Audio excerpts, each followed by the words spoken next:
Good morning प्यारे बच्चों। आज कौन सा दिन है? शनिवार। तो शनिवार को हम लोग एक स्पेशल टॉपिक लेके आते हैं। आज भी आप लोग ने कुछ नया टॉपिक लेके आए हैं। ब्लैक बोर्ड से आप लोग समझ गए होंगे आज क्या बताने वाले हैं। और आज का समय, बरसात का समय में इनको हमें जानना बहुत ही जरूरी है। क्या मैं पूछ सकता हूँ, पिछले शनिवार को हमने क्या किया था? सांप और उससे बचाव। इनके बारे में कोई बोल सकते हो? लोकेश खड़े हो जाओ, इधर आ जाओ सामने में। पिछले बार हमने शनिवार गतिविधि के अंतर्गत क्या बताया था? यहाँ पर आ जाओ सामने में। सर आपने बताया था अगर सांप काटे तो उसके नीचे नीचे और ऊपर में टाइट नहीं बांधना चाहिए, कपड़े को बांधना चाहिए, एकदम टाइट बांधना चाहिए ना।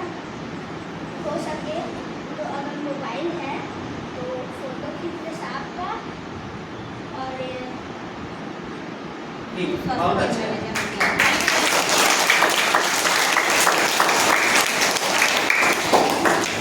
तो पिछले बार हमने जाना था सांप और उनसे बचने के उपाय, है ना। तो चलिए आज हम जानेंगे शनिवार गतिविधि के अंतर्गत बाढ़ और उनसे बचने के उपाय। बारिश का समय है, कब बाढ़ आ जाए कुछ कहा नहीं जा सकता, है ना। किसी दिन बारिश बहुत तेजी से होता है, किसी दिन बारिश बहुत ही कम होता है। और हम लोग क्या है, नदी किनारे बसे हैं, तो हमारे घरों के आसपास बाढ़ आने की संभावना बन जाती है। तो चले बाढ़ आएगा उससे पूर्व हमको कुछ तैयारी करना है। ठीक है, क्या क्या तैयारी करना है? सबसे पहले अपने घर को सुरक्षित रखना है। आपके घर जो है उनको सुरक्षित रखना है। घर में ऐसे सामान होंगे जिनको आपको सुरक्षा प्रदान करना है, तो उनको क्या करना है, घर के नीचे ना रखें। आपका घर अगर दूसरा मंजिल या तीसरा मंजिल वाले हैं तो कम से कम उसको दूसरा मंजिल तक ले जाए, ताकि नीचे में बाढ़ का पानी नीचे तक रहेगा और हमारा सामान क्या रह जाएगा, ऊपर रह जाएगा। इसलिए हमारा सामान क्या होगा, सुरक्षित होगा। आपके पास महत्वपूर्ण दस्तावेज है, जैसे आप लोग पढ़ाई कर रहे हो तो आपका मार्कशीट होंगे, घर का कागजात होंगे, है ना, या घरों में और महत्वपूर्ण दस्तावेज होंगे, उनको सुरक्षित रखना है। तो सुरक्षित रखकर आप उनको एक निर्धारित स्थान में रखिए, ताकि बाढ़ आए उनको हम जल्द से जल्द सुरक्षित रख सकें। और घर में जितना भी सामान है उनका, जरूरी सामान उनका सूची बना लें। ठीक है, बाढ़ के समय क्या करना है, सामानों का क्या करना है, सूची बनाकर रखना है। और आपके पास सुरक्षा उपकरण जैसे टार्च। अब आप लोगों को मालूम होगा जब बाढ़ आएंगे तो स्वाभाविक बात है, बिजली तो रहेगा ही नहीं, रहेगा कि नहीं रहेगा। हाँ, तो टार्च को अपने पास सुरक्षित रखना है। और फर्स्ट एड बॉक्स, जो आपका विद्यालय में भी हम लोगों के पास फर्स्ट एड बॉक्स है ना, जिसको क्या बोलते हैं, किसी को लगते हैं तो दवाई लगाते हैं, तो आपके घर में भी क्या होगा, दवाइयों का सूची होगा। आप लोग रखते हो कि नहीं रखते हो? हाँ, उनको भी क्या करना है, इकट्ठा करके रखना है। और लगातार न्यूज़पेपर और लोकल टीवी या रेडियो को सुनते रहना है। ठीक है, रेडियो को क्यों सुनते रहना है, ताकि आपको बाढ़ आए तो पूर्व अनुमान हो जाए कि आज यहाँ पर क्या आने वाला है, बाढ़ आने वाला है, और आप उनके लिए जरूरी सुरक्षा को उपाय पहले से कर लो। ठीक है, तो लगातार अगर रेडियो है आपके पास तो रेडियो के समाचारों में हमको क्या करना है, संपर्क बनाए रखना है। तो क्या क्या बताया, अपने जरूरी सामान को क्या करना है, लिस्ट बनाकर रखना है। आपके घर को सुरक्षित बचाए रखना है। और जितना भी आपके पास महत्वपूर्ण दस्तावेज है, जैसे अंक सूची है, मार्कशीट है, और आपके घर के कागजात है या अन्य कागजात, उनको सुरक्षित रखना है। ठीक है, आपके पास अगर दूसरा मंजिल है घर, तो दूसरा मंजिल में जितना भी जरूरी सामान है ऊपर एकत्रित रखना है। और खाने की सामग्री को भी सुरक्षित रखना है, ताकि बाढ़ आए उसका सही इस्तेमाल कर ले। और विशेष बात, जब बाढ़ आ जाएंगे तो पानी को उबाल कर ही पीना है। बरसात का मौसम चल रहा है ना, तो जितना हो सके आप लोग पानी को उबाल कर ही पियो, क्योंकि अगर पानी दूषित है तो उससे क्या होगा, डायरिया होने का संकेत होता है कि नहीं होता है? उल्टी दस्त होने का संकेत होता है। तो पानी को क्या करना है? उबाल कर पीना है। आगे की जानकारी मैम देंगे, तो चलिए आप लोग तैयार रखना। जैसे कि हम लोग हर सैटरडे को कुछ न कुछ आप लोग को शाला सुरक्षा हेतु कुछ जानकारियाँ देते रहते हैं ना, लेकिन आप लोग क्या करते हो? सुनते हो और भूल जाते हो, उसको बता नहीं पाते। दिमाग में रखते हो कि नहीं उस चीज़ को क्या जानकारियाँ दिए हैं? रखते हो? पता है, घर में जाके शेयर करते हो, बताते हो घर में कि आज इसमें अमुक जानकारियाँ हमको दी गई, ऐसे बताते हो ना? हाँ, तो बताना ही है और उसको माइंड में रखना भी है, ठीक है। जैसे आज का हमारा क्या है, शाला सुरक्षा है, तो हम लोग आज क्या बता रहे हैं? बाढ़ से बचाव बता रहे हैं, ठीक है। तो बाढ़ से बचाव के अंतर्गत बता रही हूँ मैं आप लोगों को कि जैसे यहाँ नदी है, नहीं है आप लोग, है ना? तो अगर आप नदी किनारे वाले गांव में आप रहते हो या फिर आपके रिश्ते नाते या कोई भी रहते हैं, ठीक है, तो बाढ़ आता है, सुनने हम तो क्या करते हैं, अक्सर देखने चले जाते हैं ना। तो हमको क्या करना है? बाढ़, जहाँ बस बाढ़ आई है नदी में, तो ऐसे जगह में हमें नहीं जाना चाहिए, हमें उससे बचना चाहिए, क्योंकि आग और पानी बहुत ही खतरा चीज है। क्योंकि बाढ़ को बढ़ते टाइम नहीं लगता और आग को फैलते टाइम नहीं लगता है ना। तो हमको ऐसी जगह से बचना चाहिए। और क्या करना चाहिए? जब भी ऐसे किसी पुल, है ना, किसी नदी के, नाले के पुल के ऊपर से जब पानी जाते रहता है, तो हमको क्या करना चाहिए? ऐसे में पार नहीं करना चाहिए, अपने जान को जोखिम में उठाकर पार नहीं करना चाहिए। और अगर ऐसी परिस्थिति आ जाती है कि बाढ़ आई है और आप वहाँ पर फंसे हुए हैं, तो हमको क्या करना चाहिए? ऊंचाई पर जाना चाहिए, जहाँ पर हमको ऊंची जगह दिख रही है वहाँ जाना चाहिए। और अगर ऐसे जगह में है जहाँ बाढ़ बढ़ रही है, तो हमको क्या करना चाहिए? वहाँ पर सावधानियाँ बरतनी चाहिए।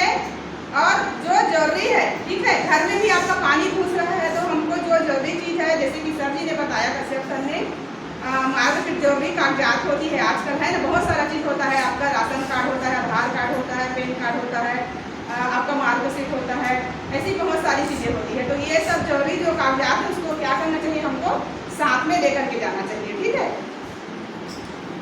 और किसी सुरक्षित जगह पर जाना चाहिए। और जल्द से जल्द जो हमारे संपर्क में है आसपास, जिससे हम मदद मांग सकते हैं, उनको क्या करना चाहिए? कॉल करके बताना चाहिए कि हम यहाँ पर फंसे हुए हैं उस जगह में, ठीक है। आगे की जानकारी आपको सरस्वती मैडम देंगी। सर जी और मैडम जी ने बताया है कि जब बाढ़ आती है तो हमको कौन कौन सी सावधानियाँ बरतनी चाहिए। बाढ़ देखे हो आप लोग, कैसा रहता है बाढ़? पानी की जब मात्रा अधिक हो जाती है तो उसको क्या कहते हैं? बाढ़ कहते हैं। उसी प्रकार जब बारिश नहीं होती तो उसको सूखा कहते हैं ना, लेकिन जब बारिश बहुत ज़्यादा होती है, मात्रा से अधिक हो जाती है, तो उसको क्या कहते हैं? बाढ़। बाढ़ जब आती है तो नदी से ऊपर आके घरों तक पहुंच जाती है ना, नदी से होके खेत खलिहानों से होकर हमारे घरों तक आ जाती है। तो उस समय हमें कौन कौन सी सावधानियां बरतनी चाहिए, सर जी ने बताया, है ना। उसके बाद देखते हैं जब बाढ़ खत्म हो गई, बाढ़ तो चला गया, ऐसा तो नहीं है कि आएगा तो रहेगा ही, है ना। बाढ़ खत्म हो गया तो बाढ़ जाने के बाद हमको कौन कौन सी सावधानी रखनी चाहिए? पहला तो ये है कि आप लोग को बासी भोजन नहीं खाना है। बासी भोजन मतलब तो दूषित खाना रहता है ना, उसको ग्रहण नहीं करना है, उससे आपकी तबीयत क्या हो सकती है जी? खराब के मौसम में ही नहीं खाना है ना, ठीक है, बासी भोजन। और दूसरी बात ये है कि हमको बाढ़ खत्म होने के बाद जो पानी है उसको अच्छे से देखकर और उबाल कर छान कर ही पीना चाहिए, क्योंकि बाढ़ में बहुत सारी गंदगी पानी के साथ बह के आ जाती है ना। तो उसको हमको क्या करना चाहिए? उबाल कर ही पीना चाहिए। तीसरी बात ये है कि अपने घर को सुरक्षित और अच्छे से साफ सुथरा रखना चाहिए। हो सकता है कि बाढ़ के साथ साथ कोई जलिया, सांप, बिच्छू कुछ घर के अंदर घुस गया हो, है ना, और उसको हम देख नहीं पाए हैं। तो बाढ़ खत्म होने के बाद अपने घर को अच्छे से साफ सफाई और सुरक्षित रखना चाहिए। देखना चाहिए कोने कोने को कि मतलब कुछ जीव जंतु थोड़ी घर में छुपा है, और खाने पीने की जितना भी सामान है उसको हमको ढक कर रखना चाहिए, हमेशा ढक कर रखना चाहिए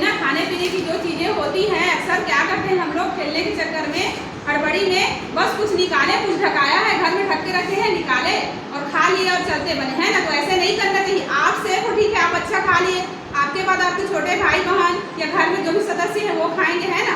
तो उसमें क्या है, छिपकली आके गिर के चले गया हो, या सांप ऐसे फूंक मार के चला गया हो, या कुछ जहरीली चीज़ें उसमें गिर के पड़ के चला गया हो, तो आपके घर के कोई सदस्य ऐसे चीज़ों को फिर निकाल के खाएंगे तो फिर तो जान जोखिम पे आ जाएगा ना। तो हमको अपना ही नहीं, अपने परिवार का, अपने भाई बहनों का, सबका ख्याल रखना है। तो अक्सर क्या करोगे तुम लोग, कुछ भी चीज़ें, खाने की चीज़ें, पीने की चीज़ें, सबको ढक करके रखना है और तुरंत हमको यूज़ करते हैं उसके बाद फिर से ढक देना है, ठीक है। और हमको बाढ़ खत्म होने के बाद जो सोशल मीडिया है उसके संपर्क में रहना चाहिए। रेडियो, टीवी, दूरदर्शन, इसका मतलब संपर्क में इसलिए रहना चाहिए, हो सकता है दोबारा फिर से बाढ़ आ रहा हो तो और कुछ, है ना। तो अच्छी नई नई जानकारियाँ भी हमको दूरदर्शन के माध्यम से, रेडियो के माध्यम से हमको प्राप्त होती है। तो इसीलिए हमको ये सारी चीज़ें अपने जानकारी में रखना चाहिए। आगे जो है मैडम जी बताएंगे।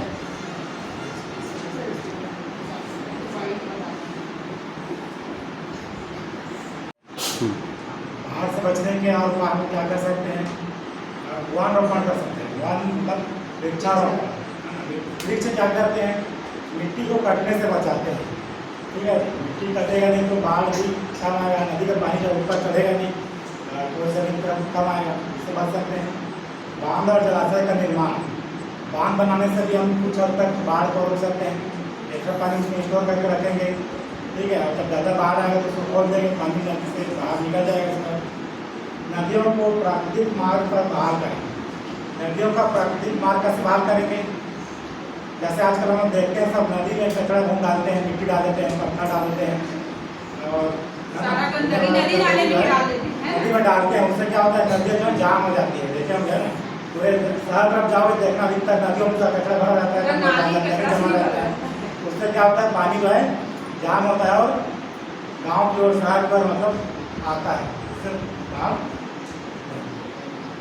आपदा जोखिम प्रबंधन कार्यक्रम को बढ़ावा देना। और क्या कर सकते हैं हम लोग बाढ़ से बचने के लिए, आपदा से बचाव के नए नए तरीके को अपनाएंगे, उसके बारे में प्रचार करेंगे, लोगों को जागरूक करेंगे बाढ़ से कैसे बचना है ना। ठीक है, जैसे सब सर मैडम बताएंगे उसके हिसाब से हम सब करेंगे।